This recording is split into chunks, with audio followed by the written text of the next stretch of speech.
Hi everyone, this is Alyssa of The Life of an Aspie, and welcome to my live stream on Autism Acceptance.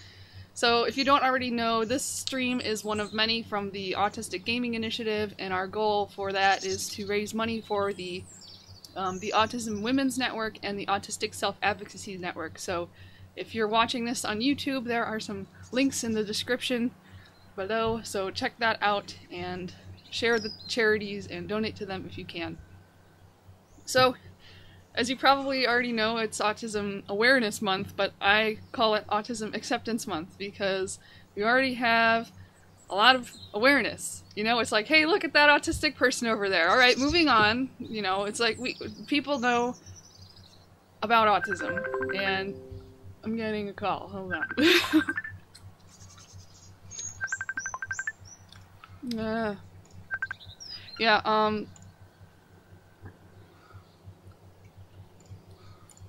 Sorry, that kind of threw me off. So this month is Autism Acceptance Month, and so I thought, you know, maybe that should be the topic for today. So, hello everybody. Hi, Super Salad Cake, what's your name again? I forgot what your name is, but thank you. And hi Megan, hi David, hi everybody, hi myself, because I apparently posted in the chat too. I feel too tall. It's cutting off my head.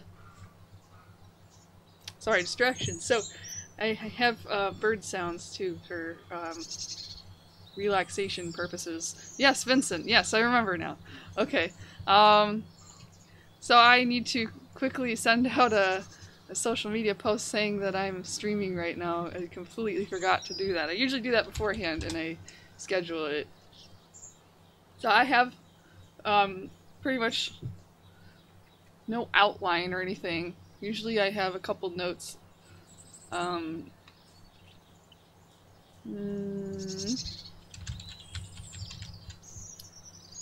is my live stream? It's gone. Oh yeah, the annoying guy. Yeah, so yeah. What was it like for you figuring out that you're bipolar, Megan? Must have been fairly enlightening. I've suspected that I might be on the bipolar spectrum. I have pretty severe highs and lows, so yep. One moment while I try to find the link to this stream so I can send it to people.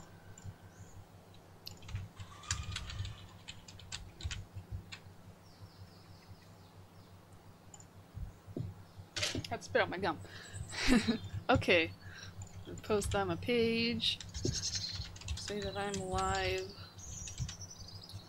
So, I also included autism in the media as part of yeah, I was just saying that.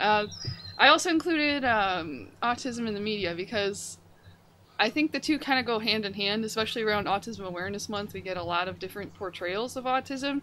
Some of them are actually accurate and helpful, and some of them are not. So I wanted to talk about some of those. And I actually, in my college, one moment, my nose is itchy. You ever hate that where like the inside of your nose is itchy?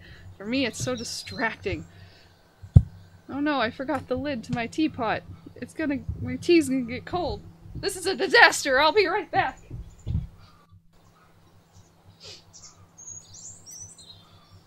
Yep, so...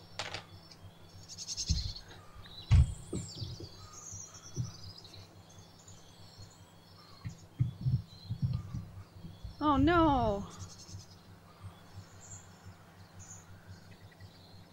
Yay! Congrats, David! Yay! Anniversary! Okay, so, wait, did I post? Okay, live now. So, hey Fabs, we were just getting started, you haven't really missed anything. So, I was gonna talk a little bit about, autism in the media, and I should have prepped more beforehand. I'm terrible at this.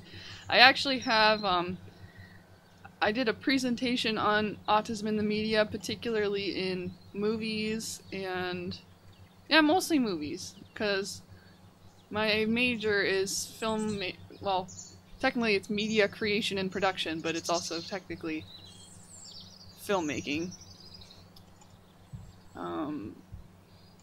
So I've actually got a little PowerPoint presentation here with some of the, I might as well show you my screen so you can see the presentation. Where are you, presentation? Boop! That's awesome, David. Live streaming is a lot of fun.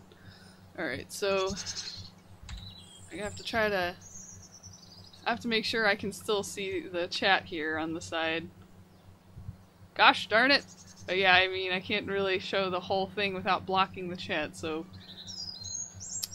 let me figure this out. This is the slideshow. Oh hey, look! Yeah, I can still see the chat when I do this. Perfect. So this is the title of my presentation, Challenging Autism Portrayals in the Media. And in my thing I just talked about, you know, this is what Asperger's is, or what autism is, and then there were a couple different character types. I've noticed there's actually more than this. Like, these are some that I've seen in movies, like the magical or the savant, like Rain Man, where, you know, someone drops a box of toothpicks and he can know how many there are just by looking at them in a split second. Quirky and different. I've seen some of those in, like, the movie Adam, in the movie Mozart and the Whale, and then realistic portrayals. I haven't really seen a whole lot in movies, but I've seen plenty in documentaries, because documentaries are more focused on, like, actual people, I guess, if that makes sense. So, yeah, see, these are kind of some of the things I just said. A lot of them are high, well, I don't like using the labels anymore, high-functioning, likable characters. So, like, you know, like Sheldon Cooper from Big Bang Theory. Man, I wish I had seen Big Bang Theory at the time when I did this presentation, because I would have touched on that for sure. Or like the TV show Atypical. It's like, they're quirky and odd, but, and it's like you can tell they're probably autistic, but they're like sort of the stereotypical, like, they're, you know, fully verbal white males, and it's, I don't know, it's weird to me that they wouldn't show different types. See, obviously savants, that was Rain Man. Worst struggles aren't shown. Now, this is a very outdated presentation, so I've noticed in movies now they're starting to show the more, like, the other side of autism. Like, you can have a quote-unquote high-functioning character. Still hate those labels. But you can have a fully verbal, somewhat functional character, and then they'll have, like, a meltdown. So, I'm noticing that a little more. And happy or unrealistic endings. Then again, there are some really sad endings, too. I don't know if you've ever seen Adam, though. Here's just pictures from Rain Man. I promise you I do not present this badly. I just have not practiced this. So, oh, I would recommend this movie. Mozart and the Whale. I think they do a good job of showing different types of people on the spectrum. These two people met in a group. I think it was like a group of, can you hear me, by the way? Because I know sometimes if I switch to a different, okay, it looks like my microphone volume's okay, so, yeah, in this film, they met in it was like a group for, I don't know if it was a group for autistic people or if it was a group for people with disabilities. I just know it was some social group. They get together and hang out and do stuff. But I like they didn't base a lot of the people in the group on stereotypes. Like, there were a couple, you know, obviously for these two there were a couple, you know, autistic things, but they were different from each other. Like the guy, I'm trying to remember their names. I can't remember their names, gosh darn it. But the guy though, he's more into numbers and math, and he can calculate things very quickly, and the woman is more into music, and she's very good at music. My only complaint is they're both portrayed as kind of savants almost, or just very talented at what they do, which is not super uncommon, but hello, Angie. No worries, we were just talking about autism in the media, since I feel like it ties in with autism acceptance, because what we see in the media can kind of influence how we see autism. So I'm talking about Mozart and the Whale, and how these two, I like that they're portrayed differently and not really super stereotypical, and the guy's more into math, the girl's more into music, so they're not like all into math, or all into music, or all into one specific thing, but they are kind of portrayed a little bit as savants, or just very talented. Not all autistic people who are super into something are super talented at it, but I don't know, I think they did a pretty good job, and like you can see how their autistic traits kind of, they complement each other, like they understand each other really well, but they also they clash a lot too. And there's this one scene where the girl, like the guy basically, he likes things to stay the same, and so his apartment it's like really messy, but he keeps it that way. He like never cleans because he likes it to be predictable. And she went in and she cleaned everything, and she thought she was doing him a favor, and she thought he would be so happy to see how clean it was, and he came home and he had a meltdown because everything was different and clean and not what he was used to. So yeah, unfortunately in this movie, I don't want to spoil the ending, but I don't think it turned out well, basically.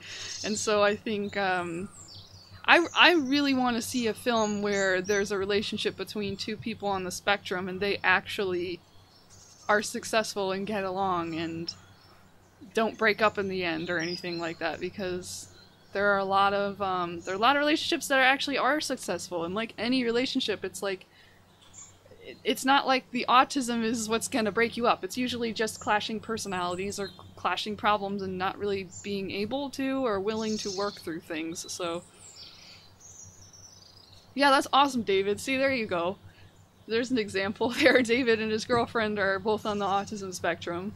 As well as me and Matt are also on the autism spectrum. So like, I've seen so many examples of very good relationships, and David, I hope that your relationship always stays good, because it's you guys seem like you really get along well. Yeah, Atypical. I've seen a couple episodes of that, and you know, I should look to see if I can find like a trailer or something. One moment. I'm gonna look up Atypical.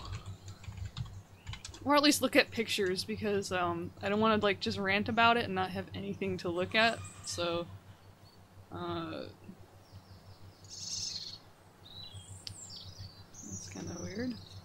But I type in you can't see my screen, but I typed in Atypical. I got pictures of the guy from the show, but then I get like random like skin blemishes. It's like, oh, okay, that's not what I was looking for. I don't want to see skin blemishes right now. I'll type in Atypical Netflix, maybe that'll narrow down my results here. Oh goodness, I just saw a picture of him trying to smile, and that was, oh my goodness, that's hilarious. Okay, let me see if I can, okay, I'll make this full screen.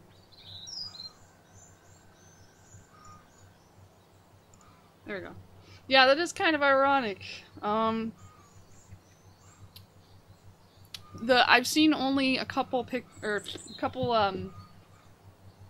episodes of Atypical, and I do plan to see the rest because I want to give it a chance and see, you know, see the entire thing. But so far, I mean, it's good. It's kind of funny, but there's still kind of, I guess what I don't like is they use his Asperger's things as kind of the butt of the joke, and they tend to do that a lot in a lot of these, because I don't think neurotypicals can find a whole lot of like redeeming qualities about autistic people unless they personally know some and base a character off an actual person instead of a set of deficits. But yeah, this is the guy from the film. His name's Sam, and he has Asperger's. He has a lot of, you know, the stereotypical issues, like he doesn't like noise, so he's got, you know, his headphones. He's socially awkward, not very good with facial expressions. He hates wearing certain types of clothing. There's a scene where he was wearing a leather jacket. Let's see if I can find that one. It's just a picture or something. No, it doesn't show him in the leather jacket. Darn it. But he was trying to be cool and show off, and he bought a leather jacket and he put it on and he couldn't stand it. And he's like sitting in class and he's like, like trying to shift around. It's just so uncomfortable, and he like just grabbed it and threw it in the trash after that because he couldn't tolerate it. It was kind of a funny scene. But yeah, facial expressions, like this is him trying to smile. I've seen some autistic people like try to smile and they just fail at it, but there are people who really do smile very, very nicely. So not every autistic person smiles like that. And I think this is his sister. What I think what I don't like is, I don't know, I can't stand the mom. Nothing against her, just her character. She's a bit of a, I don't know. You'll see why I don't like her. She's kind of, ugh. I like the dad though. He's pretty decent. He gets along with his son, and I mean, I think this show is okay, but it's still very stereotypical of all the symptoms and not really showing him as a person as much as a set of symptoms. And what I do like though is he does have a specific interest. Like you can see the penguins here. He's really into Antarctica and Antarctic penguins, and he goes on and on about it, and it's like, yeah, that's definitely an Asperger's thing, and I'm glad that they went into the special interests. But yeah, that's Atypical. And yep. So getting back to this, if I can open it there. Yeah, so Mozart and the Whale is pretty good. Adam is pretty good. Again though, it has a disappointing ending. I don't know why a lot of these have to have a disappointing ending. I love romances that include people on the spectrum. I think this one is about Adam is on the spectrum. He has Asperger's, and the woman is neurotypical, and she had never really known anything about Asperger's until she met him, and she, you know, she was curious and like wanted to get to know him more because he seemed like a sweet guy, but he was just a little like awkward. And they did eventually fall in love, but like near the end of it was basically just a communication breakdown, and it didn't turn out well. So, oh, I don't know how to go back. Okay, there. Yeah, so it's like, this one it's a good movie. Like, I think they did very good with the portrayal of Adam as someone on the spectrum. I just don't like that it ended badly, but it's not surprising because, honestly, I haven't seen a whole lot of successful relationships between specifically neurotypical women and autistic men, and because I guess my theory is that autistic men's brains are, like, men and women are already different, and I don't know how to put it. It's like, I feel like a lot of neurotypical women have a higher concentration of the feminine traits that are extremely hard to read, and if you're autistic and you don't get all of, like, you know, a lot of the female, like, you know, subtleties and passive aggressiveness and stuff, it's hard to make it work. But not all neurotypical women are like that. That was just a theory of mine. So, I've heard of Autism in Love. I have yet to see it. I'm actually, gonna write that down because I might want to check that out later. I have a long list of movies I still want to see. Well, there's also Temple Grandin. I liked that movie.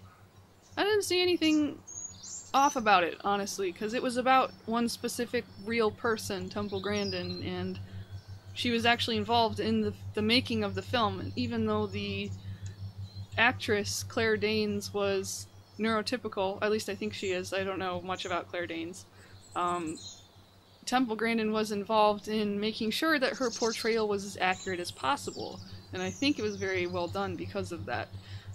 And oh yeah, this is me saying in my presentation, documentary films are more realistic. Not just saying that to promote my film, but it's just that's been my observation from other films because it's about real people.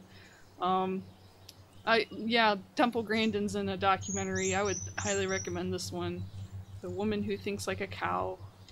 Oh, there's mine. Of course, I recommend mine, Through Our Eyes Living with Asperger's, up on YouTube.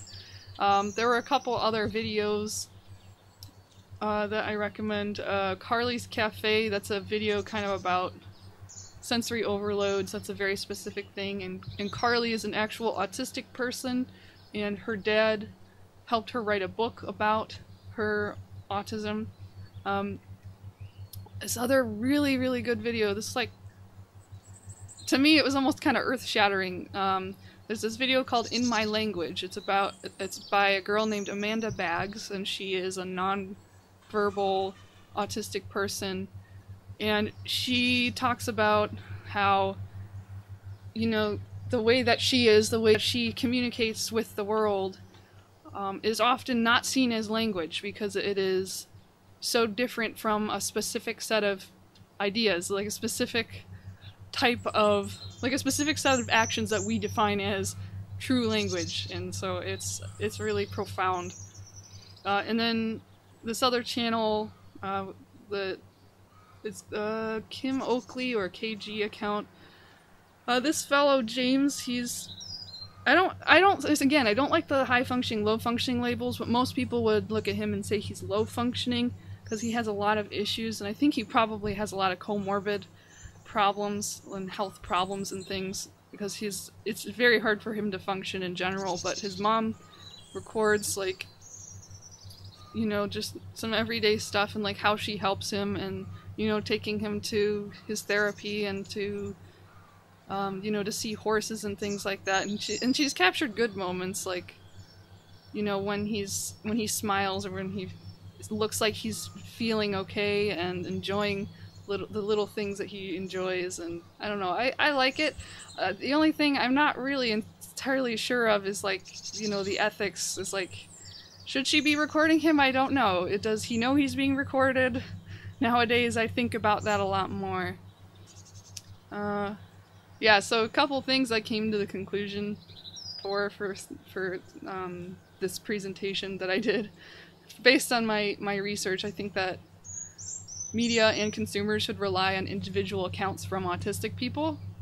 So documentary films or just talking to autistic people in general and asking them about it is, I think, a lot better than just watching Rain Man or watching a movie.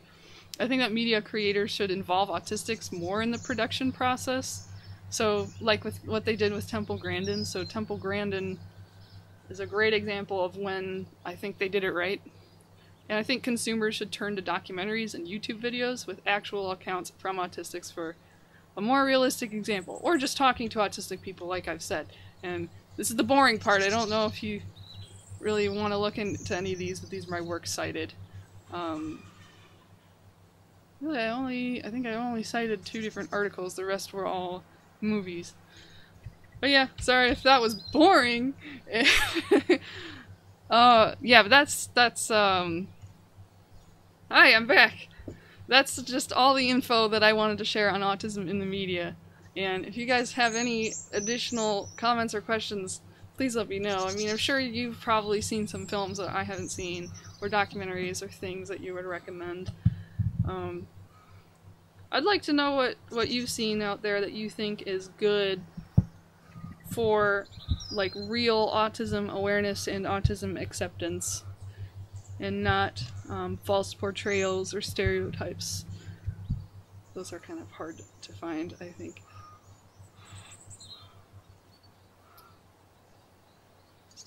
I just realized nobody has posted in the chat for a little while, so I want to make sure it's still working. Would you like some oolong tea? It's very strong and bitter. Like me! No, not really. I'm actually very wimpy and just wimpy. I'm gonna toss this.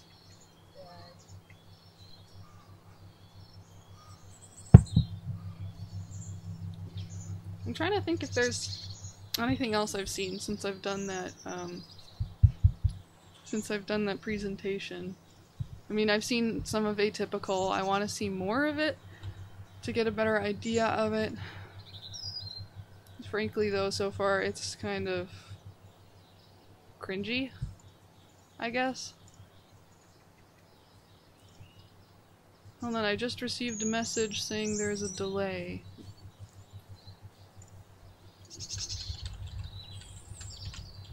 So I'm going to restart the chat because apparently we're having some technical difficulties with it. So let's try this again. Restream chat. And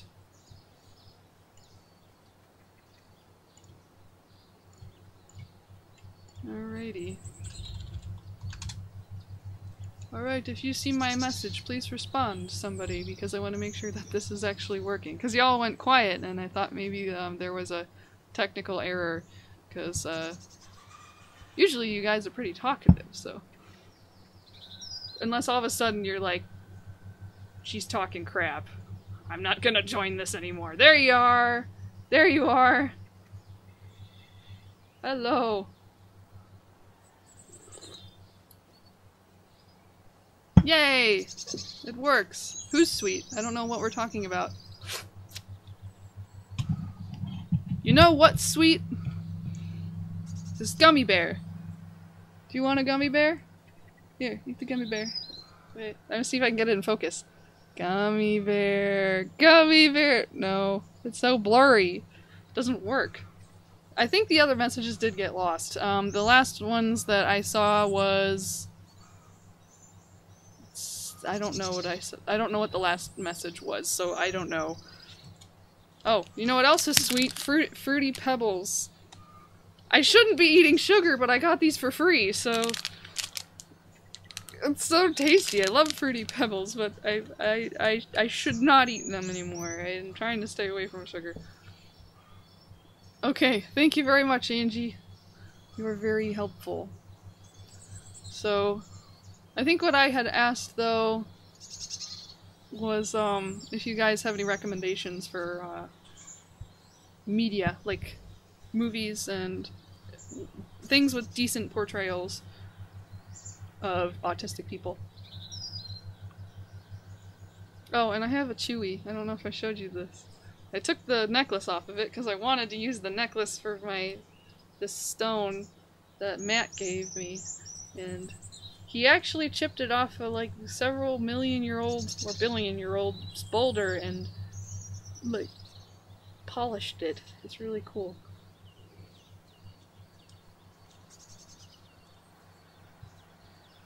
Okay, so I'm reading all these. Oh, Murphy, he woke you up by punching your forehead. That's true love right there. And thank you, Angie. I'm glad to know I'm not boring. I just like, when I'm not prepared for a presentation and I'm kind of doing it willy-nilly, I feel like I'm just hyper aware of every time I say or like say something funny, and I try to really make my presentations engaging. So, yeah, child's birthday party. Can I come? I want a treat bag. Good question. Do I find Sheldon Cooper's character offensive?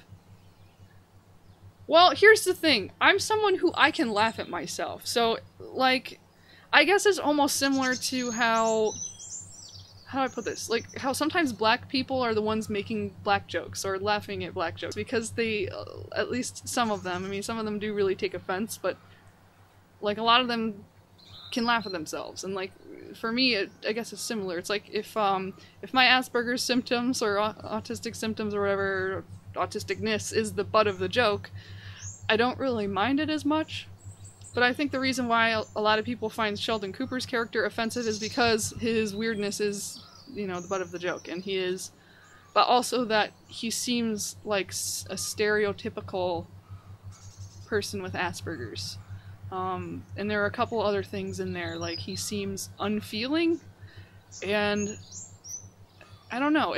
I don't know how to explain it. It's like a lot of the stereotypes, like they're, you know, unfeeling and, you know, very rigid and stuff. When there are other Aspies who seem a little more moderate, like I'm not like Sheldon Cooper in the sense that I have to sit in the exact same chair every time. I can be flexible. I'd prefer to sit in the same chair, but if I sit in another chair, I'm not gonna freak out on somebody, or like I can come across as unfeeling. Also, I'm a woman, so it's probably different from me, but it's like, I can come across as unfeeling, but I can also be very, very feely and emotional. And, I think I probably come across as feely and emotional more often, actually. But I've seen, like, Asperger's men who they might seem kind of flat, but not all the time. It's like, while Sheldon Cooper, it's almost like he's always flat. I'd hardly see him as emotional, because he seems just kind of flat, if that makes sense. Like, emotionally. Keep the change. I'm gonna copy that one down as well. Thank you for the recommendations. It's funny, I keep writing these down, but chances are it would probably be like several years before I actually see them. I watch movies in pieces because of my information overload problems, so... yeah. Okay, that neuroadequate, that makes sense. Yeah. I think that's where a lot of the problems lie with media, is when they take one character and assume that all autistic people are like that character. So I think that can be problematic no matter how accurate the character portrayal is. Yet at the same time, I do notice there are some characters that they seem to be an attempt to capture everybody on the spectrum, and it doesn't work. I think Atypical is, in a way, trying to capture everyone on the spectrum, and they do give him specific things like, you know, he likes Antarctic penguins, but I don't know, he doesn't seem quite as human and complex as other autistic people I've seen, and I think if they base it off a specific autistic person, then without trying to make it, like, without trying to make a statement saying this is autism, it's more like this is this person who happens to be autistic. I think that makes more sense to me. But even then, you can't take that portrayal, even if it's based on one specific person, you can't take that and apply it to everybody. So I think it goes both ways, so... okay, who's PMJ? Okay, I am a married... Aw, thank you. Thank you. I really enjoy doing this, and that's awesome. You're married to someone with Asperger's. That's so awesome. Are you on the spectrum as well, or is it just your partner? Just out of curiosity, because I'm always curious about how that works out, whether you're on the spectrum or not on the spectrum.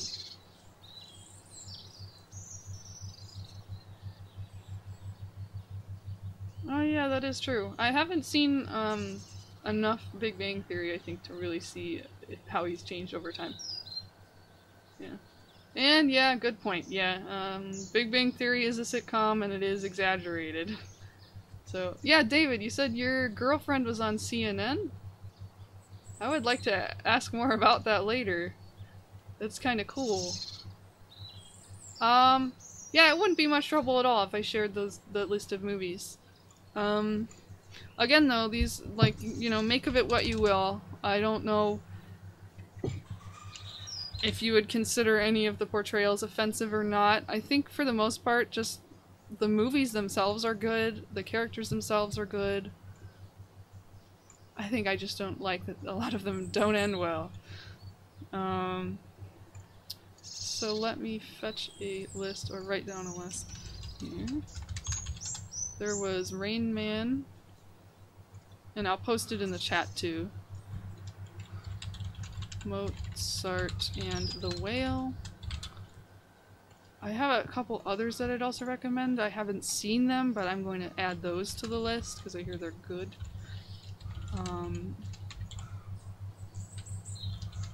I'm going to put down the years too, just so it's easier to find the movies. Because, like, Adam is a very generic name.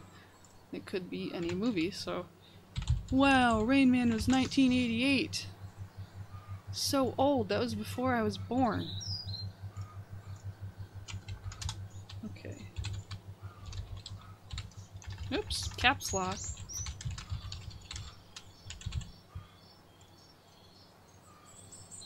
I'm also going to include the documentary film too that Temple Grandin was in.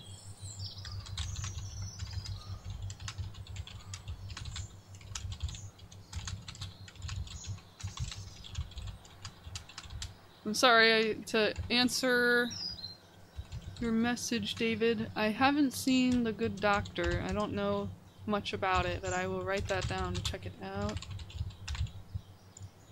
Let's see.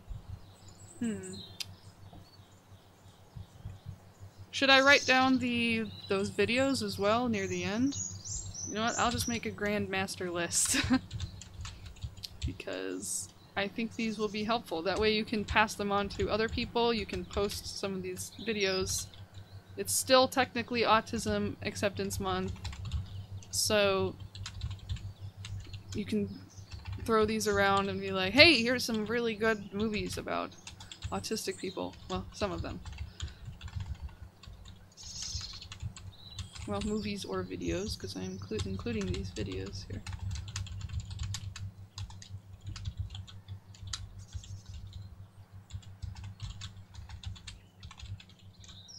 One of these is a YouTube channel, so I'm gonna write YouTube channel next to it.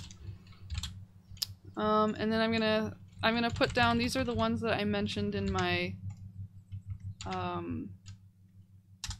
oops, wait, it's only letting me do one at a time. One moment. Let's see if I can get these.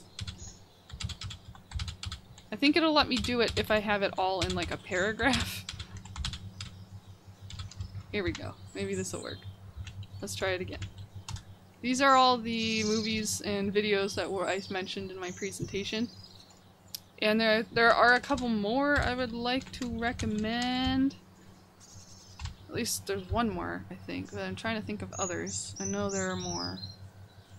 I just can't think of them off the top of my head. Oh, here, I'm just gonna put this one down. There's one called Snow Cake, and I have yet to see it, but I do know it features somebody. I mean, I don't know about the actress, but one of the main characters is supposedly on the spectrum, and it looks pretty good, and that's on my watch list. I haven't seen it, but I would recommend that one. So, I'm gonna keep my Facebook chat open, so Vincent, if you, yeah, if you could let me know if there's, any technical problems, like messages not coming through, just message me on Facebook, I'll see it. It looks like... You know what, why don't I restart the chat again, because I think it's not working again. Restream, there we go.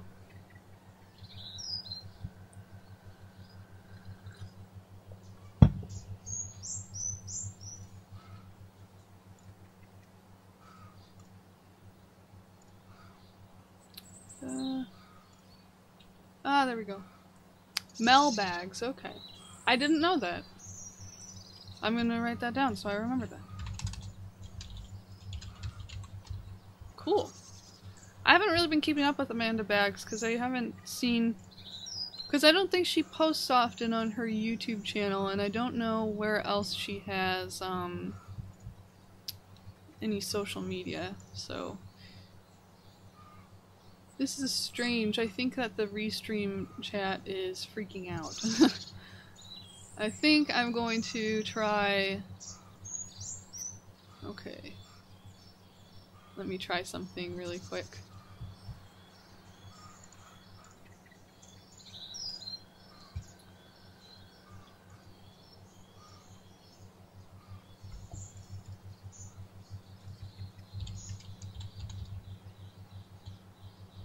Yeah, I'm not seeing...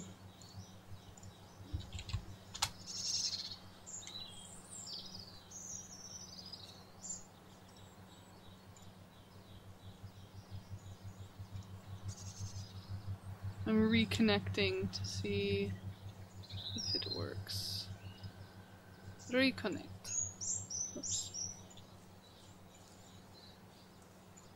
Oh, no, no, no, no. Wrong Google account.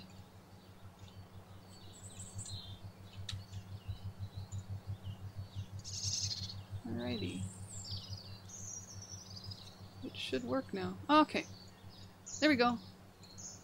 I think I fixed it. The Onmish? I think I've mentioned her before, but I don't remember when, if I did. I do recommend watching the Onmish. She's a person with Asperger's, and she has a YouTube channel. So, sorry, the chat is not showing up. Let me bring it back. Bring it back.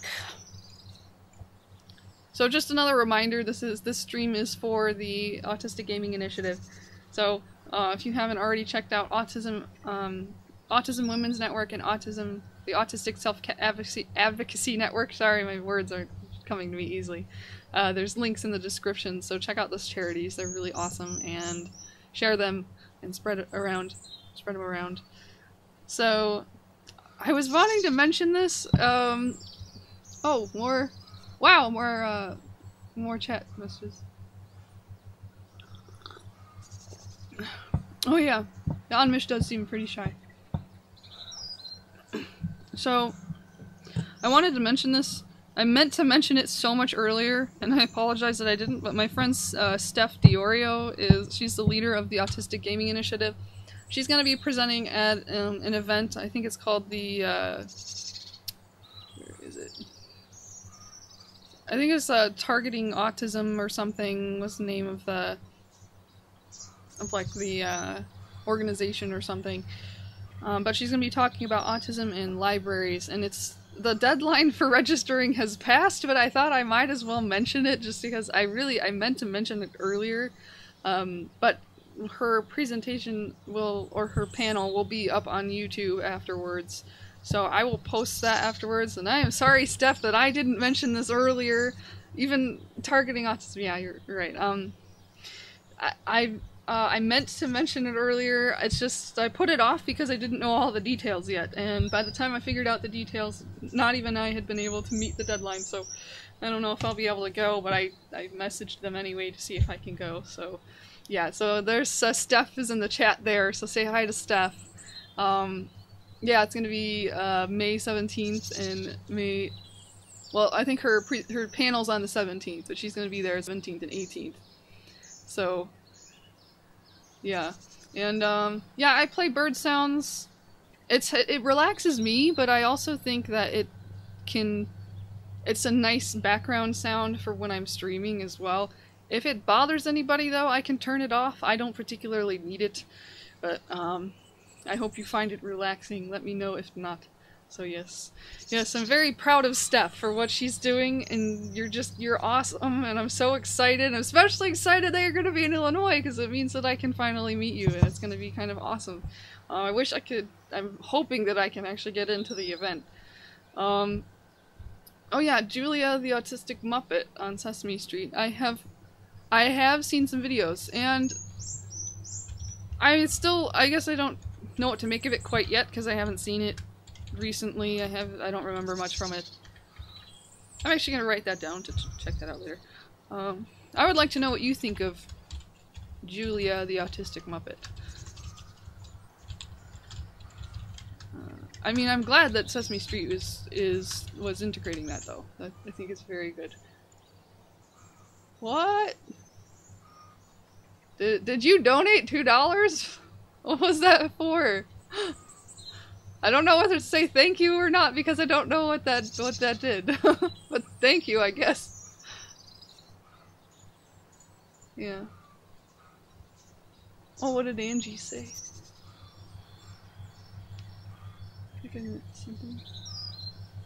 Yeah, you're right.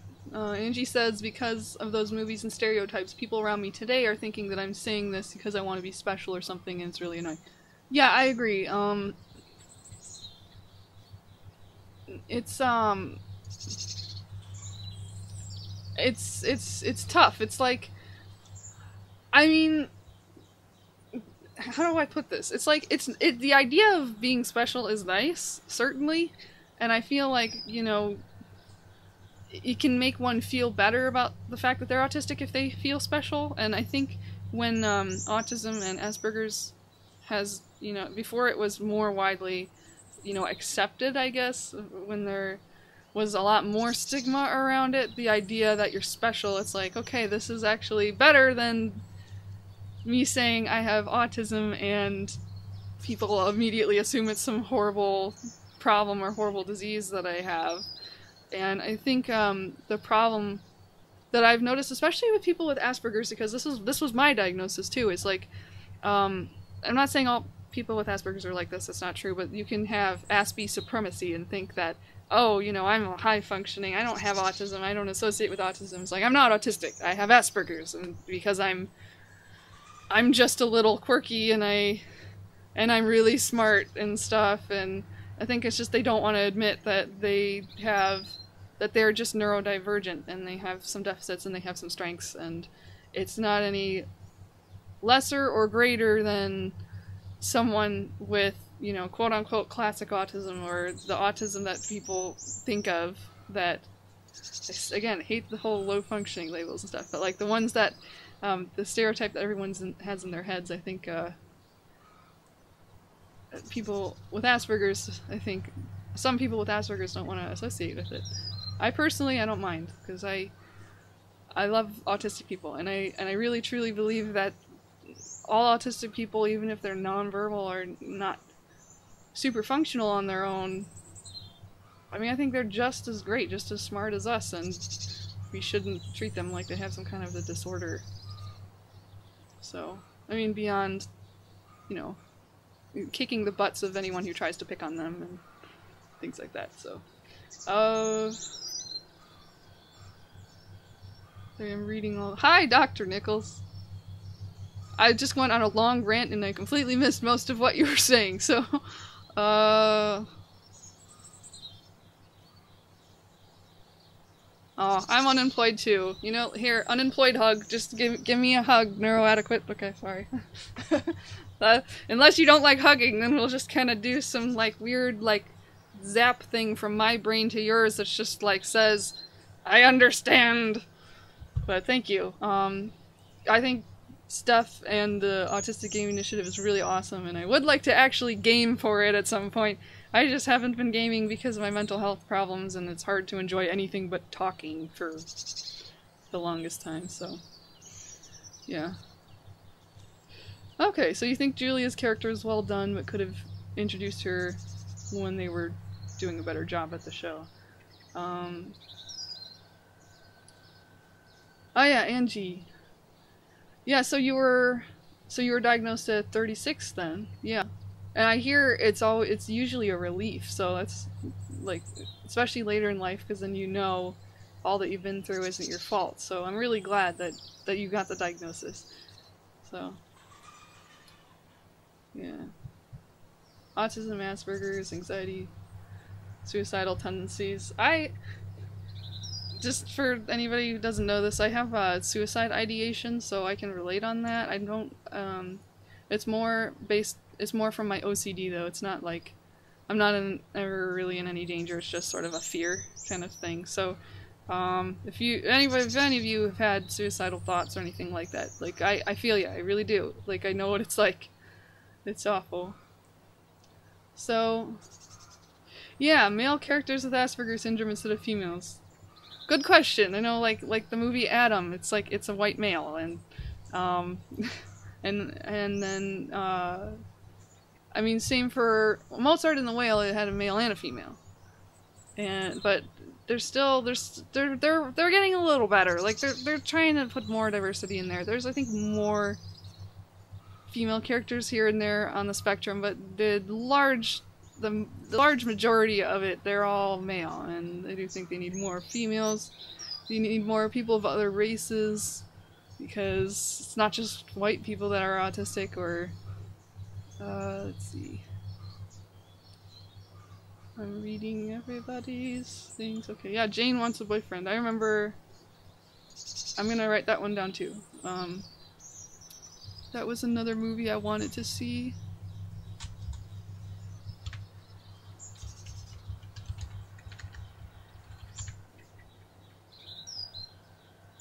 Yeah, I heard about that from Overwatch. So is that her name, Symmetria? I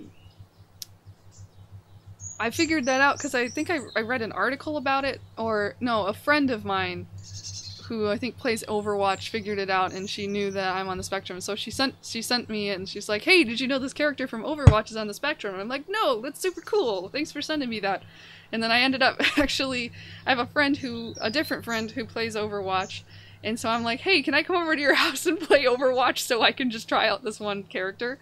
And I just thought it was just kind of cool. The game itself, it's pretty fun. I ended up liking, I tried Symmetria though. It wasn't really, I guess, my type of character in terms of gaming though, so I think I ended up really liking that crazy guy. I can't remember his name, but he reminded me of the Joker, and you can, like, leave bombs and mines and stuff, so. Darn it, we only got 10 minutes left. No wait, we don't. I'm going from 2 to 4. Eastern time, so I have another hour. I freaked out for a second and I'm like, no, am I running out of time? Apparently not. So I'm gonna turn on a fan. I'm getting a little hot. I'm 26 years old, just to answer your question.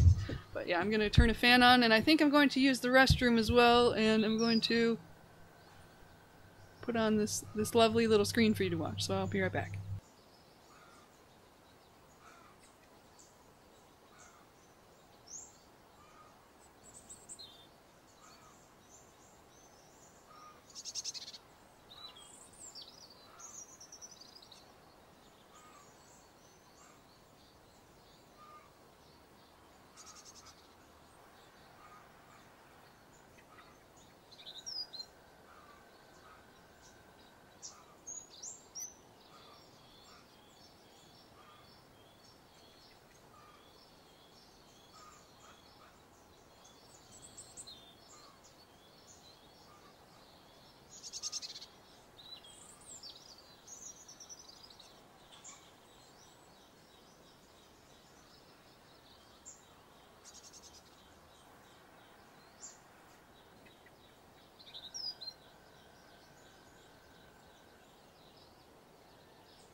Hello! I'm back. Yeah. We were talking about spiders, apparently, and I love spiders, and Dr. Nichols has a tarantula, and I want to pet it, so, awesome. Yeah, my apologies if you are terrified of spiders, but I like them. So, yeah. Here I am. It was just, I just went to get a snack and use the restroom again. So, my hair looks funny. I meant to brush it, but I completely forgot, so I'm just going to rudely do that right now. So, there was something kind of... Oh, Megan's going. Are you going right now? Well, in case you're going right now, you have a great day, and thank you for joining, because this is a lot of fun talking to you. So something... I've never held a tarantula. I want to hold one. I feel like I would get the heebie-jeebies, even though I love spiders, because tarantulas are so dang big, but I don't know, I might like it. So, I want to make sure there's a specific friend. I want to make sure, yep. So, guys, in all seriousness, something I want to talk about, because it's still kind of fresh in my mind, because I come to epiphanies rather often, and sometimes I come to the same epiphany over and over. And one of them that I realized yesterday about me, it's like, I don't know if it's a good or a bad thing, but I am basically this. I'm not my computer. Wow, this looks really interesting. But basically, this is a mirror, right? I feel like I'm a mirror. And the reason why I feel like I'm a mirror, and this is related to autism acceptance, I promise, okay? And I feel like either maybe this is just something about me, or maybe this is common to autistic people, I don't know. But I feel like a mirror because when I talk to people, or when I get to know people, I find it very, very easy to connect with them. And the biggest reason is because I am forming my behaviors and my reactions and things that I say and do around that person and their preferences. I pay very close attention to their demeanor and their preferences, and I try to, and I don't even have to try very hard, but I try to, I guess, almost kind of mimic, either I mimic some things about them or I become something that's compatible with them. So, it's kind of a weird conundrum. It comes in handy a lot for socializing, but the downside is that I sometimes question whether something or someone is something that I really want, or something that I strive for, if I really want to be that person, or if I don't know, I would even question, who am I? It's like, if I'm a mirror, who I am could be just whatever the other person sees here. And I know I have some distinctive traits about me. Like, I know I'm introverted, I know I like filmmaking, I know I like music. But to be honest, a lot of those, they just come up as a little side conversation thing. They're not even like my main things. And it's sad to me because as someone on the spectrum, I feel like my obsessive interests should take a huge, be a huge part of my life, but they're not, because I've kind of pushed them aside. And I know a lot of autistic people do really embrace their interests and they engage in them a lot, and it's like, yes! I applaud that. If you love your interests and you engage in it, no matter how much crap other people give you, you are amazing. And I know a lot of us get a lot of crap for engaging with our interests for so long, and I've gotten to the point where it's like, I'm a good girl now. I don't do anything I want. And that sounds horrible, because that's not how it should be. And I feel like a lot of my mental health issues come from that. And you know, the depression and anxiety and me questioning, who the heck am I? And a lot of that is because I'm not engaging in special interests. I haven't played video games in forever, and I try. And I sometimes engage in interests, but it's for such a small amount of time. My attention span for it has gotten so short because the rest of my brain has been programmed to think, okay, social, social, social. Yeah, talk, talk, talk, talk. Go over there, do that, do that, do that. Emails, phone calls, talk to that person. oh, you haven't messaged that person for a long time, they'll probably hate you if you don't keep up communication, so talk to them. No. It's just, a lot of my life is driven by social obligation now, and it's really saddening to me.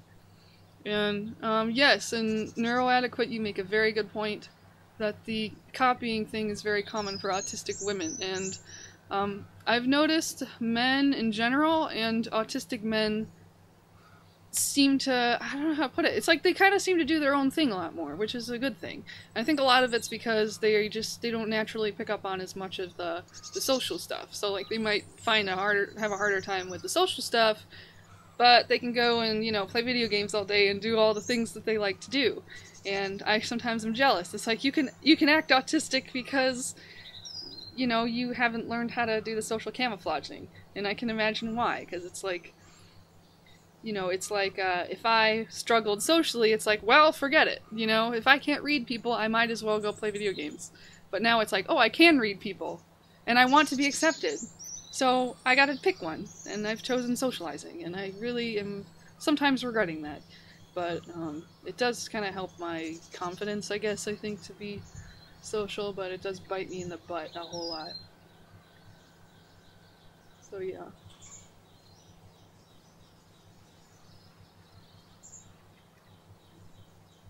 Huh. Hey, and that's where that comes in handy, Dr. Nichols. If you are very good at mimicking people, find the right people to mimic. I've noticed there's some people who, whether it's they have qualities where I want to be like them, or if their qualities somehow nurture different qualities in me that I want, then I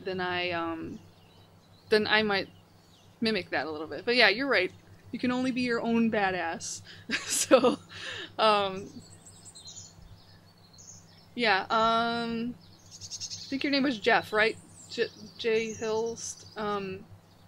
I do revisit old interests for nostalgia, and I almost feel like I'm stuck in it, because I can't get into new interests as much, because I am so overwhelmed with socializing all the time, and so it's like my information overload comes in, and it's like, yeah, I can hang out, I can talk to you, but if you try to make me play a new video game, my head will explode, and I probably can't speak for a while. So, like, I want to get into new stuff, but I prefer the other stuff. And thank you, Neuroadequate. That's very validating. That, you know, it is kind of sad, and I think I'm so desperate to, like, be accepted that I just let myself burn out, and I've kind of, I guess in a way, I've almost accepted this about myself, but I also do realize it's very unhealthy, and I do need to fix that. And I had a bit of a victory yesterday, though, because was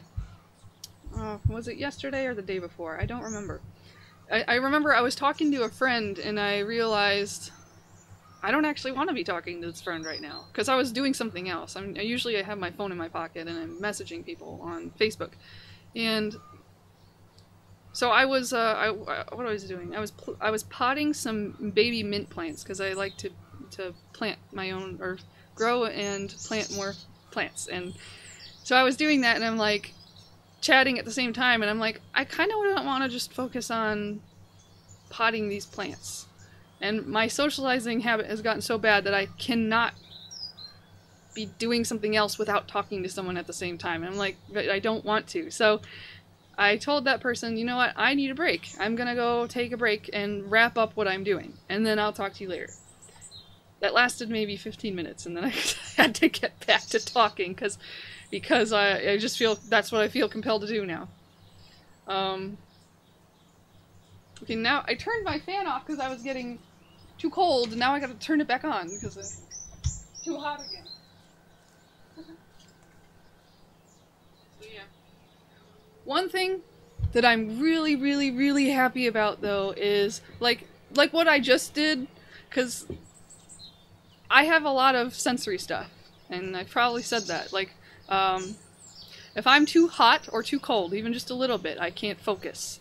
And I can try to bear it for a little while, but I can't just put up with it. My brain will eventually explode. So I've gotten better when it comes to socializing. If a light's bothering me, or if like I need to turn the fan on because it's too hot or something, you know, I'll just be like, you know, one moment, like, I really got to do this. Like, this will help me be able to focus on what you're saying. So that's one thing I'm definitely happy about. Okay. So Dusk, you said, one thing people often say about me is they say I rarely show emotions, but I myself feel like I'm putting all my emotion into things. Could that be part of Asperger's or something else? I think it's likely the Asperger's, because the way that we express emotions, I think, is quite different from, like, neurotypical. I can come across as neurotypical because the way I show emotions is considered socially acceptable.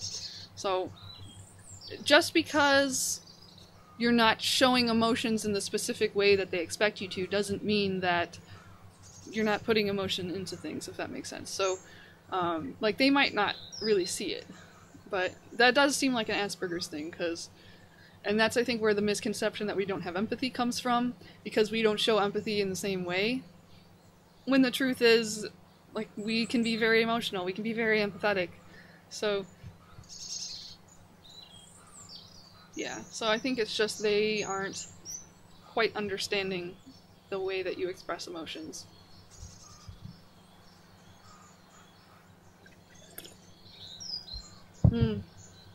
Yeah, neuroadequate, I honestly, you said you've stopped trying to make friends, but it can get lonely. I wish I could do that. I've been so tempted to just completely clear off my whole Facebook friends list and narrow it down to maybe 3 or 4 people that I really like. I mean, it'd probably be more than that, but, like, at this point, I know so many people that my brain is exploding. I can't conceptualize this. That's why I can't always remember all your names, because, I mean, I'm terrible with names in general, but it's a lot worse when I know thousands of people talking to me.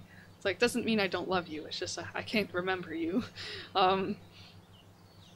Yeah, sometimes I'm tempted to just stop making friends, because I feel like it would free me up to do things I actually want to do, and at the very least, I need to make better boundaries. But I do think, stopping completely trying to make friends might not be great. Like, if you feel lonely, I think it's okay to have just 1 or 2 friends. Like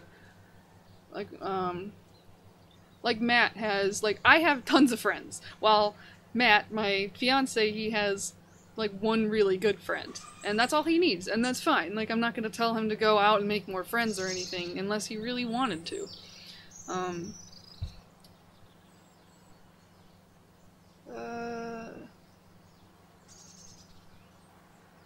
Yeah, people's accents. I love trying to... I'm really good at mimicking people's accents right after I hear it, but it has to be literally right after they talk. I can't do very good, I can't do accents on my own usually besides that. So yeah, conversations in my head. Dr. Nichols, yes, I do play out conversations in my head and how I want to talk to a particular person.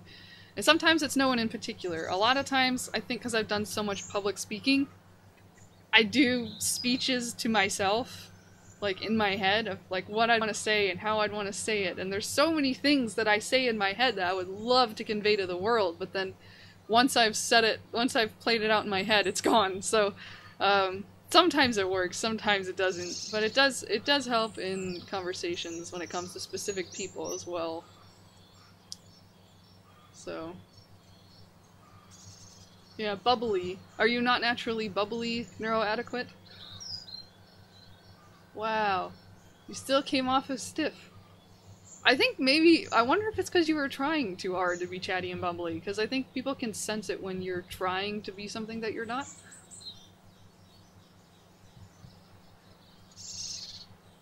Okay, that's great that you have a fiancé in your family. That's awesome. Sweet. Yeah. Yeah, I've actually caught up with all of your questions. It's awesome. Or all of your comments. Forgot what I was going to say. So yeah, we're talking about autism acceptance, and I find that the biggest conundrum when it comes to autism acceptance is, it's sort of like, I feel like acceptance is like, we'll accept you as long as you conform to our ways. And I see this not only when it comes to autistic people, but like if you're a foreigner and you come to another country, it depends on the country. I mean, there's some countries where they're like, you know, by all means be whatever your culture is, that there are some countries where they really expect you to conform to their customs and their ways. And I mean, obviously you've got to always follow the laws of a certain country, but I find that with autistic people it's almost kind of similar to that, where it's like, oh, we'll accept you, you just have to learn how to talk, and you have to learn how to do job interviews, and you have to be able to take care of yourself, you have to be able to adult, you have to do this, this, this, this, and this, and this times 10. And it's often quite a lot, and depending on who you are as an autistic person, it can be annoying, or it can be downright impossible, or it depends. Like, I think it's probably a lot harder to be... No, I don't want to say... Everybody's problems are, I think, equal to them. But I've always wondered, what would it be like to be somebody who would never be independent, in the sense that, like, they can't live on their own, or they'll always need some form of support, whether they're, nonverbal and need to use technology, or if they, struggle with daily functioning things, or, like, in order to be able to go to work, they need someone to help them with the routine, just things like that. Like, I know I need more support than what I'm getting, but, like, to need a great deal of support, especially in this world where they expect you to be independent and to do things yourself, like, that's gotta be freaking hard. It's like, it's such a complicated issue. Like, I wish that there was more support for every autistic person, honestly, and I just feel like because of stereotypes and because of, functioning labels and stuff, like, I as a high functioning person might not get as much help as I need. And it's like, oh, they accept me because I'm freaking killing myself trying to talk normally and trying to, I mean, it's easier now to talk normally, but it's like, I'm trying to talk normally and function well and take care of myself and cook all my own meals and plan my schedule and drive to places myself and, be in crazy sensory environments. And, and I think people don't know, by the end of the day, like, most people they go home and they'd spend time with their family and they'd watch a movie or they'd do something fun. I come home and I'm just dead, like, because I've trying so hard to be a normal person, and it's really frustrating. So I'm hoping that someday the public view of autism can become more complex and not just, there's high functioning, there's low functioning, and things like that. So and thank you for your kind comment, Louis. I don't know how to pronounce your last name. Thank you for your kind comment. I do hope that it is helpful for you. I'm really happy, though, that I think that the generations to come, and like the younger autistic people now, I think they have a lot more support than there used to be, and I'm very happy about that. And yes, ditto to what Neuroadequate said. Thank you for listening to actually autistic people. It's, I think, the most helpful thing.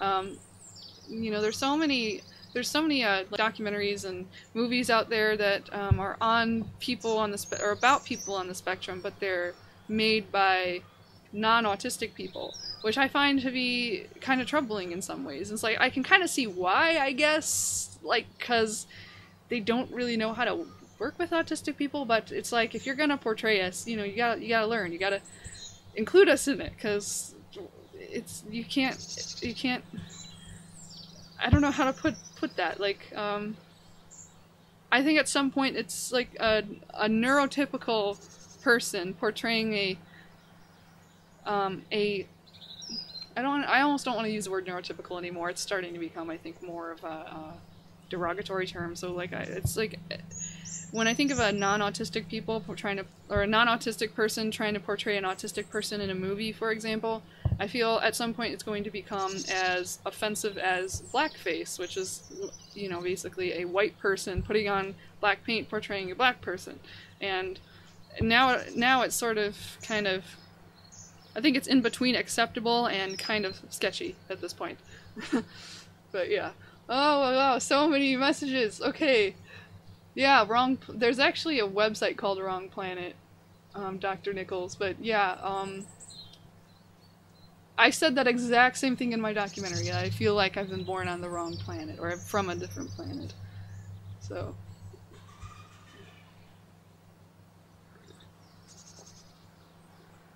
Oh man, yeah. So you can't work, can't drive? That's gotta be tough. Thanks for sharing that, Dusk. Yeah, so that goes to show everyone's different. It's like, I know a lot of people on the spectrum who it's like, it's not just their Asperger's, they've got lots of other issues. And, like I have Asperger's, but I also have OCD, and like they can play off of each other, but you know, it makes me a unique mix of things, I guess.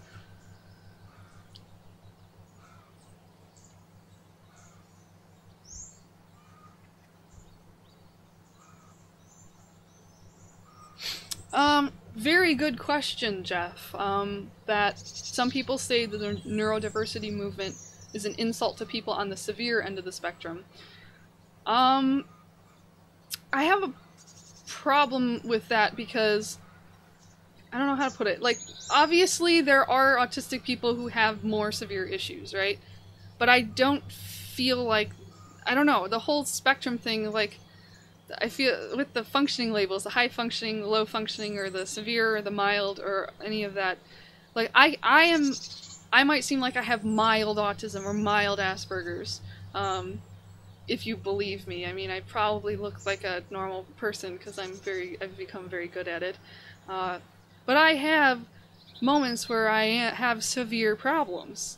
Like, when I was a kid, I would kick in the wall because I was so frustrated. And, like, even in recent years, like, you know, when I was college age, I still am college age, but, like, when I was going to college, I was so stressed that I picked up a notebook and I just threw it dramatically on the ground randomly. And it's like, you think, oh, that's someone with severe autism would do something like that. Or, like, you know, or if I, like, scream and cry at nighttime because, I don't know if I've ever mentioned, my mental health problems get worse at night, so I have to have a specific sleep routine, and,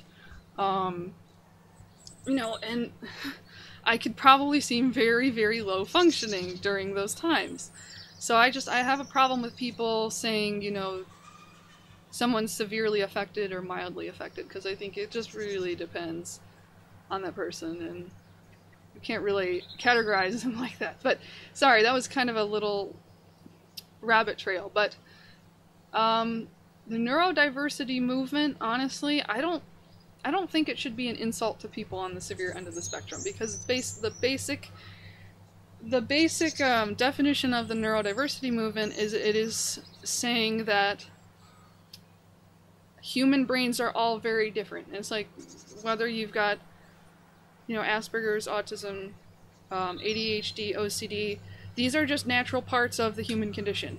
And some of those can cause problems, and I think there's nothing wrong with helping the problems or treating the problems. I think that's where some people get offended, because it's like, are you saying we shouldn't find treatment for mental illness? Like, no, we should definitely help mental illness. But it's just saying that it's okay that your brain's different, and even people who are severely affected, very often it's not so much the fact that they're autistic that's making them suffer if they're having a lot of problems. Like, if they're, like, a lot of them are, I think a lot of us have comorbid conditions. So, like, if you have OCD, or if you have, I'm trying to think of other things, or, like, you know, or like depression or anxiety, and it's like a lot of those things are, darn it, but I said OCD, and OCD is one of those things where it's like, it could be an accepted thing, but it's just the downsides you don't like. So I'm going to just be more specific. So you can have anxiety, intrusive thoughts, depression, health problems. I know a lot of us have gut problems, but I don't associate that with autism itself. And so I think the neurodiversity movement isn't saying don't treat those problems. I think it's just saying, you know, we're all different, and if your brain is a little different, then it's fine. So, sorry, that's just, I had a lot to say on that because that was kind of an important thing to me. Yeah, for sure. Abilities and ways of existing. That's a good way to put it, neuroadequate. Time Lord Aspie.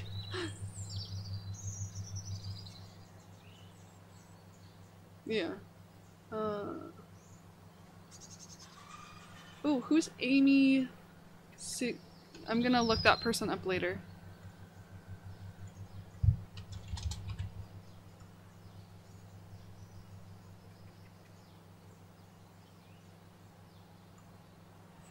Alrighty. Fake it till you make it. Pretty much, that's how I feel like my whole life is fake it till you make it. Oh, you sent me a Facebook message?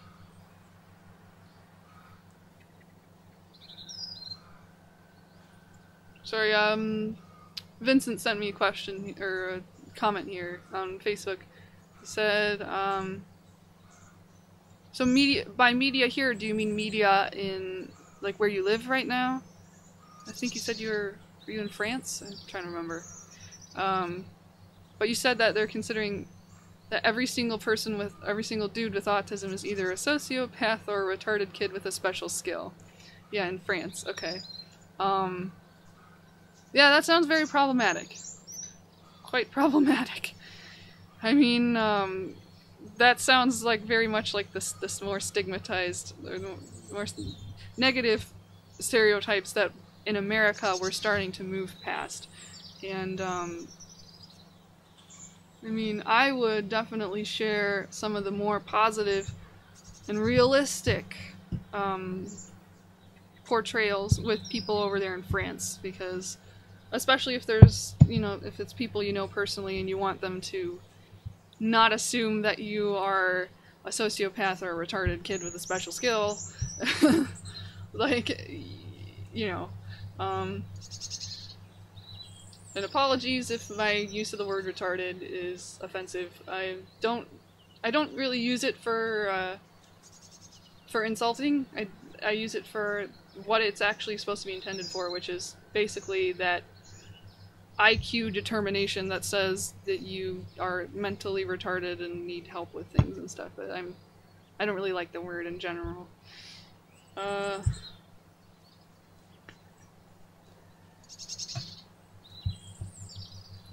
Huh, okay. Yeah, some people on the spectrum can have low attention spans or, like, high attention spans, but I think it really depends on what it is. I have a low attention span when it comes to, or a short attention span. Gonna sneeze. Huh. Wow! Ugh! My nose gave birth to an alien! No. Okay, it's really hot in here by now. I gotta turn the fan on a little higher. I'm also gonna grab a t-shirt. Hold on. I'll be back in a minute.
I'm wearing a Dory shirt. It says a Dory bowl. Yeah, it's just getting hot in here. So, yeah, you're talking about attention spans. Yeah, if I'm not interested in something, I have a very short attention span. But if I'm really into something, I can do it forever. So, I think it depends, you know, on things like that. Vulcans.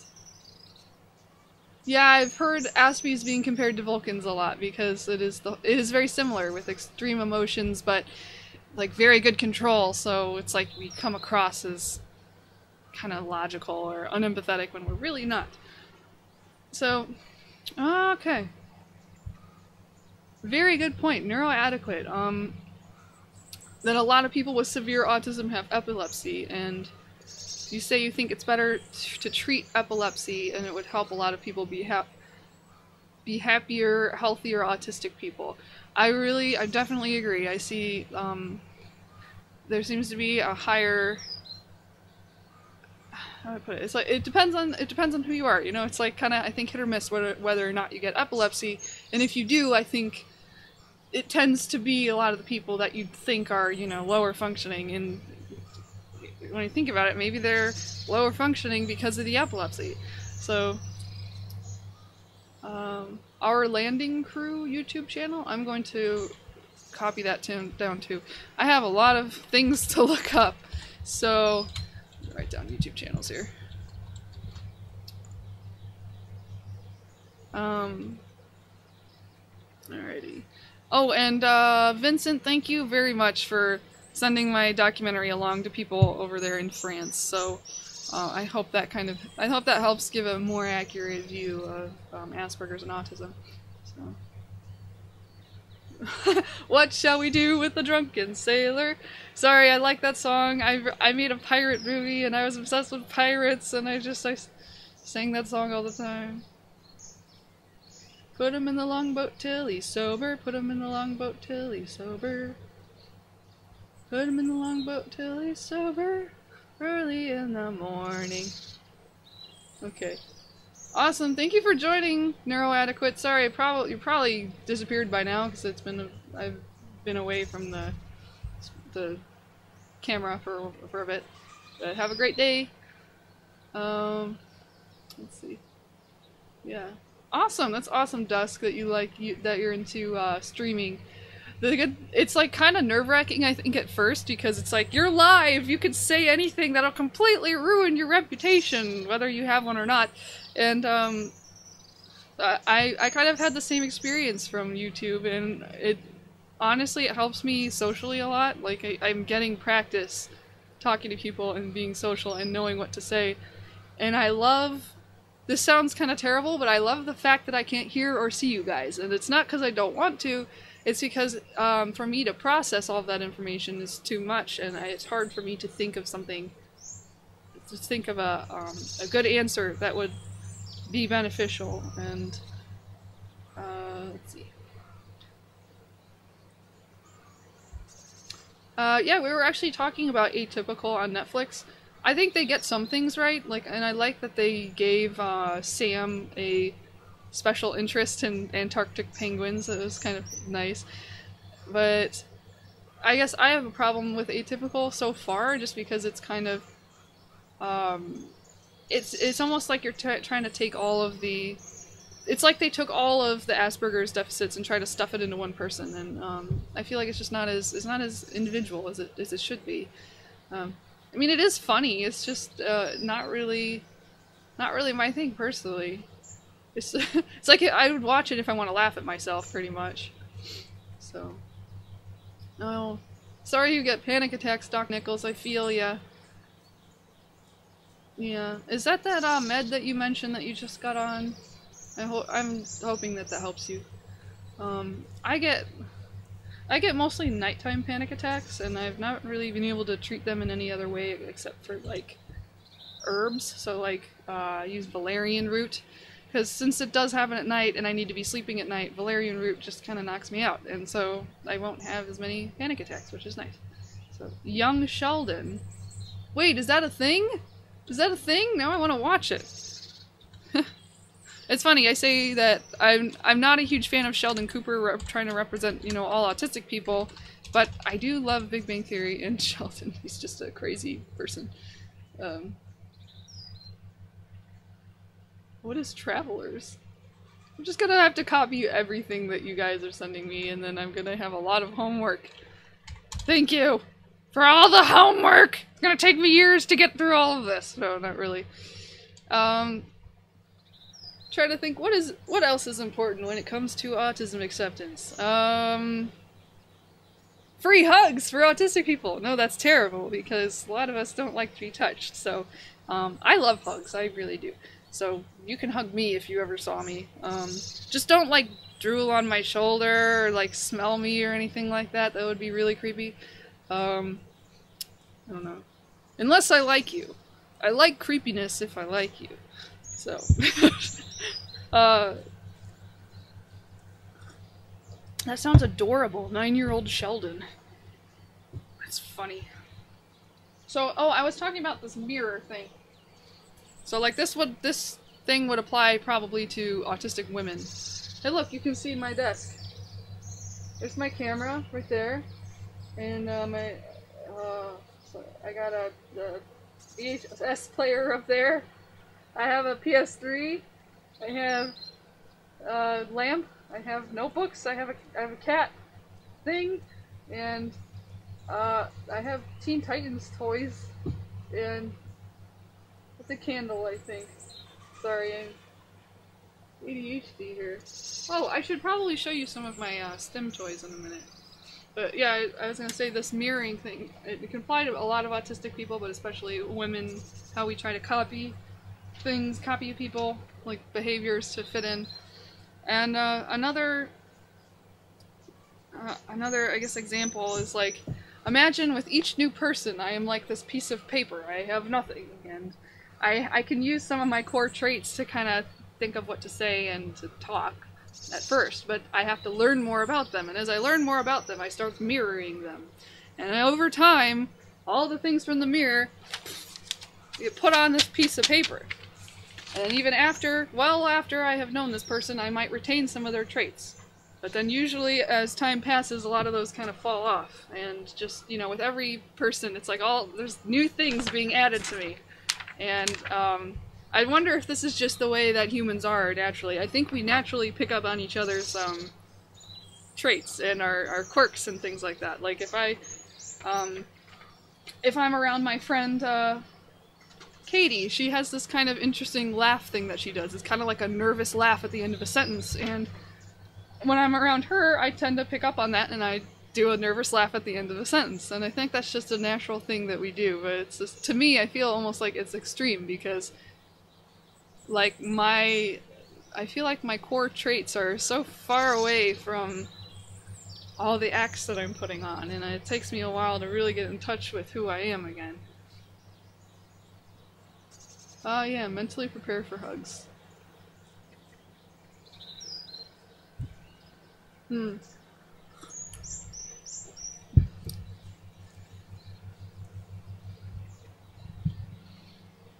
Drinking some tea. Oh no. Yeah, I've always been very cautious about antipsychotics, but if somebody genuinely needs them, you know, it's not my place to tell them to not take them. So, because especially if you've got like schizophrenia or something like that, like, I mean, it's freaking scary having schizophrenia for a lot of people. So, oh my goodness, I spilled my tea. It's freaking scary spilling my tea too, apparently. I'm not usually that clumsy.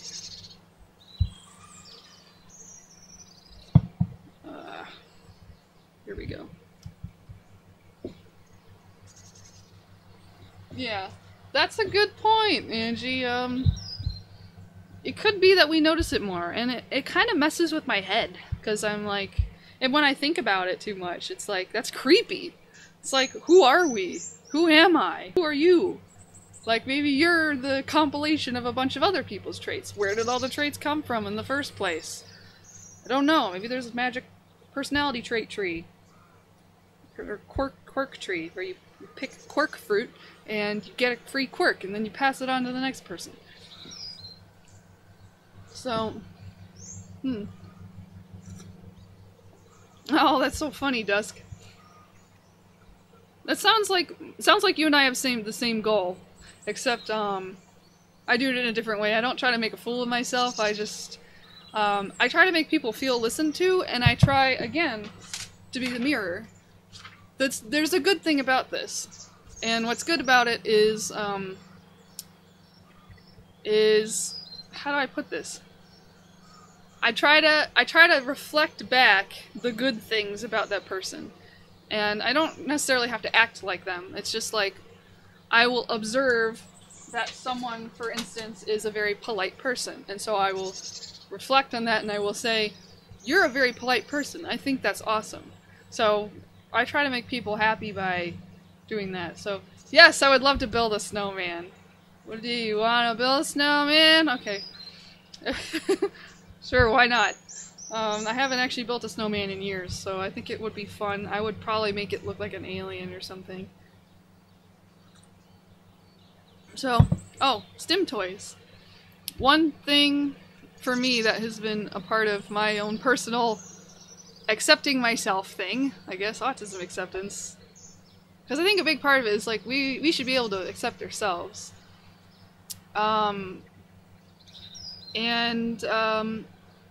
I think, like I've said, I've been able to make my needs more known and to not feel ashamed to engage in my needs. And so, I got tea on this. No! I'm getting tea everywhere. Ah! I got it on my bunny! No! I got it on my bunny! It spilled farther than I thought it did. Oh man, this is sad. I have to get all the tea out. Yeah, sorry, I was distracted because my bunny got tea spilled on her. But like part of what's been helping me, especially at going out in public, is having Stim toys. And I found this is a macaroon, but it's not a macaroon, it's a squish toy. And it smells like a macaroon. And this, like I've got a whole bunch of squish toys now. I have an avocado, and I have this owl, courtesy of a friend who helped me pick it out, and it's squishy. And then the bunny that I spilled on, they're in line somewhere. I always have one of these on my purse. And I don't feel weird about it as much. Like, I can reach down and play with it on my purse and it's not that weird. So by letting myself do that, I have felt better. And I don't feel like it should be a shameful thing, because it's not. And even like this might seem kind of childish. And yeah, my macaroon did, well, no, it still smells like a macaroon. It's fine. It didn't really absorb anything. Oh, poor bunny. It's like the bunny looks like maybe a little more childish, so you'd think this is probably a little socially inappropriate, I guess. Maybe not so much for me because I'm a woman, but like if a big like tough guy like Matt, for instance, had something like this, let's just pretend he doesn't. But let's pretend he secretly loves stuffed animals. It would be weird for him to carry this around in public. But I feel like part of the autism acceptance thing, it's like it shouldn't be weird for a grown man to carry a cute little bunny in public if they like have mental health problems or like if they have autism or something, and let's say this genuinely helps them to feel comforted. I know that this does. Like, it's just so soft and it's so cute, and that's kind of helped me kind of accept who I am. The only one thing that I'm still weird about playing with in public is my chew toy, and I would probably carry it around on its necklace, which would be this, but again, I'm using it for something else, so I could like wear it like this. I think it's weirder because it's like you're putting it in your mouth, and it's like, I do get something out of it. It's not my primary, like I know there are some autistic people who are more like oral, like where it's calming to them to feel something in their mouth. They're like, "Nah, nah." It is nice, actually, because Honestly, what this is more handy for me for is when I have food cravings, because sometimes I'll get nervous and I'll have food cravings, and I think it's just because I really want something in my mouth. I want to be chewing on something. So if I had this with me, it helps my cravings, and it's and I've had so many not jaw surgeries. I've had so much work done in my mouth, and I did have jaw surgery, so like my gums are a little sensitive, but it kind of feels good, if that makes sense, that they're sensitive. So when I bite really hard on something, or if I have a toothache, I like to press on it, like it feels good. And so biting really hard on something can feel good, and knowing that this isn't gonna break is kind of nice. I've chewed on, oh my goodness, I've chewed on pencils at school to the point where they were all completely like chewed on. So maybe I do have an oral thing, I've just ignored it. But you know, have you ever bit a pencil before? Have you? Admit it, you probably have. And you can hear the slight crunch, and like you leave teeth marks. It's so satisfying. And like now I want to just I want to do it on the whole pencil now. See, now it's addicting. And I feel like this shouldn't be that weird. It shouldn't. It looks funny, but it shouldn't be that weird. I remember when I was in middle school, I used to... Sorry, I should probably read. Yeah, you said you hear that autistic people are more likely to display non-gender conforming behavior. Yeah, for sure. I know someone who, he loves Pokemon, and that's not really a gender thing. Like, guys and girls love Pokemon, but he has lots of stuffed animals of Pokemon, and he carries them around with him. He almost always has a stuffed animal with him. I think just because it helps him to feel calm and stable, which is good. So it's like yeah, he's a guy. I've never had a problem with him carrying around a stuffed animal, because I know that genuinely helps him. So, and honestly, it's kind of cute. I would love to see more guys carrying around stuffed animals. So, or if a guy likes the color pink and he wants a pink purse, it's like, that's cute. That's adorable. Like they should be able to carry around a pink purse if they want to, you know? Yes, Dr. Nichols, write more of your book. Do it! Do it! Welcome, because that's awesome. And, Rainbow Bright. I love Rainbow. I love those things. Is that those things for... No, wait. No, I was thinking of Light Bright. Sorry, I was thinking of something else, I think. Oh, but I was going to say, when I was in middle school, because it was my first time in public school, I'd been homeschooled all the way up until 7th grade. It was a very different environment, because I was used to staying at home. And I remember I used to bring a Beanie Baby with me, or a stuffed animal of some sort with me into one of my classes. And that was because I felt like it helped me focus. I think maybe, how do I put this? After a while, they didn't let me have a stuffed animal anymore. And I think because it was a distraction. I don't remember, maybe it was. But, I mean, I was kind of, I was always a distracted person, so I don't know. But I feel like, had it not been an actual distraction, if it was, something that, like, really helped me, like, that should be something that it's okay for me to have that in there. So, why is the rum gone? Oh! Read Louisville, okay. Where is it? Ah, there we go.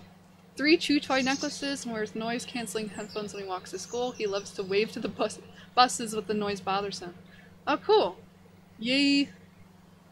It looks like he's got some swag then. 3 chew toy necklaces. Those things are fun. They're a lot of fun. Okay. Yeah, have you ever seen those, I should actually go grab a pair. Hold on. I gotta show you something. Is this what you're thinking of? Noise-canceling headphones, or just actual headphones with, like, a speaker? Because these don't have a speaker. These are, they're like sound blockers for, like, construction. And I wear these for when I nap. I can hear I can't hear anything but my own voice right now. I wear these sometimes if I'm out for a long time and I need to take a nap out in public, because sometimes I have to, I will bring these with me. Because I literally, when I'm trying to sleep, I hear everything, I can't block it out. So, but yeah, these would probably help a lot with bus noises. Buses are loud. So, you can actually get those at the Dollar Tree, so if you ever needed something like that, they're actually really cheap, so. Depends on your comfort level though, I mean, they're not really as comfortable as some.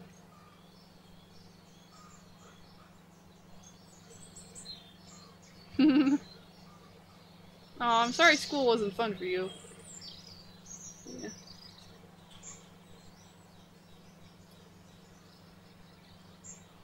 Oh, gotcha. Official ones. Haha. It's always fun when your sensory stuff matches everything. Like some of my visors, I have a bunch of different color visors. They're for like blocking out light, but I like to have a bunch of different colors so I can match it with what I'm wearing. Because then you can be stylish, and I think they need to have a lot more, well, they do have a lot more stylish autism stuff now. If you've ever seen Stimtastic, that's an online store. Oh, let's see if I can find it. I'm going to send a link to this shop because that's where I got this, and I highly recommend it. They have the coolest stuff. They have like Stim jewelry, so like stuff you can fidget with, but they also have chew toys and chew necklaces, and let's see, I think they also have a weighted blanket or weighted something. So yes, I am a random person, Dr. Nichols. I'm very random. I really try to keep a lid on it, but I kind of let it loose whenever I'm talking to Matt or if I'm talking to somebody I really trust. And you know what? Why don't I have a live stream sometime where it's all randomness and we're just all being stupid? That would be a whole lot of fun. So, your son is 5 and he's basically a badass. High five. That's awesome. Alright, so I've got 5 minutes left of this stream, so again, I'm gonna just remind you guys, this stream is for the Autistic Gaming Initiative. If you don't know what that is, check it out, look it up online, it's really cool. It's where a bunch of autistic people do live streams. Normally they do gaming, I need to do gaming more. And their streams are for raising money for the Autism Women's Network and the Autistic Self-Advocacy Network, so please check them out because they're really great charities and they really help people like us out. And that being said, I can't talk about Autism Acceptance Month without mentioning, I know we got 4 minutes, but I might as well mention this. Autism Speaks. If you're not familiar with Autism Speaks, I urge you to do some research before donating to them, because it's kind of concerning where all of their funding is going towards. Only 4% of their funding maximum so far over the course of probably the last, at least from what I've seen, the last 5 years, and probably since the beginning of when they first were created. Only 4% of their funding actually goes towards helping autistic people and their families, so like family services.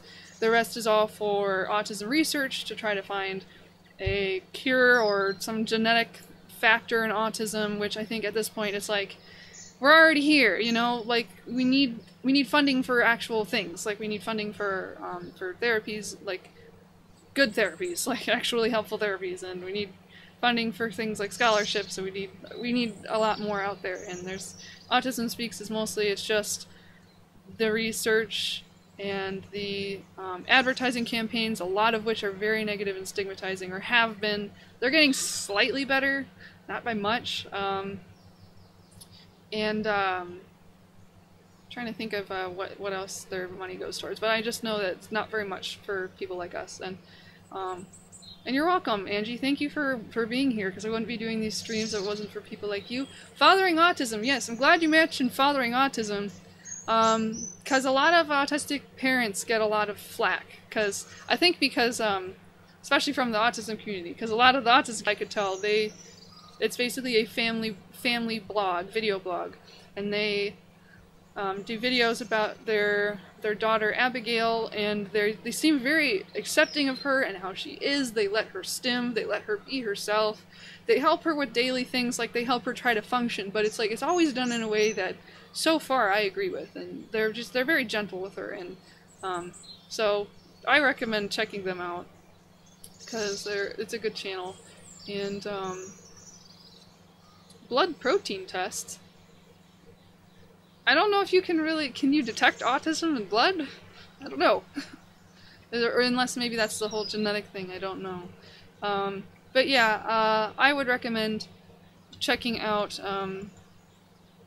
you know, the charities that I mentioned, and Not So Much Autism Speaks are a lot of the ones that are focusing more on research. If you really want to help people like us, on my website, on my Facebook page actually, I have a list of autism resources for Autism Awareness or Autism Acceptance Month. I'm going to post the links in the chat. I probably should have done it earlier because I got a minute left, but I'm going to post a link to,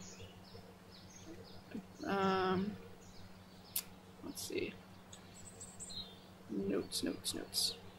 I also have some handouts, like handouts that you can print that have a list of resources and a list of charities to donate to.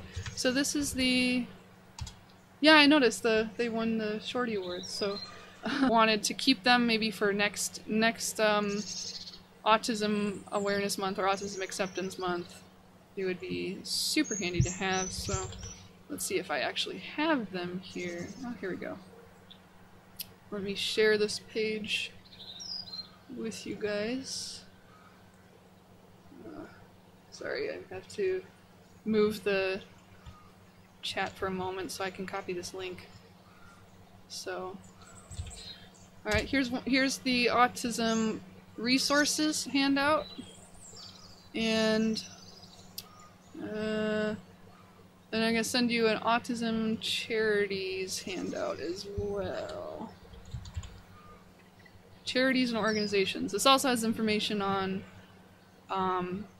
basically more information on Autism Speaks and why it's not really all that great, but it also gives a lot of links to some better charities. So that last one is the resource handout. I'm also going to include those links in the description afterwards, so if you can't find them, you can come back to this stream and you can find them there. So this has been really awesome, and it's great talking to all of you, and you asked some really good questions, ones that I hadn't really thought of either, and I hope that what we talked about today was really helpful for you.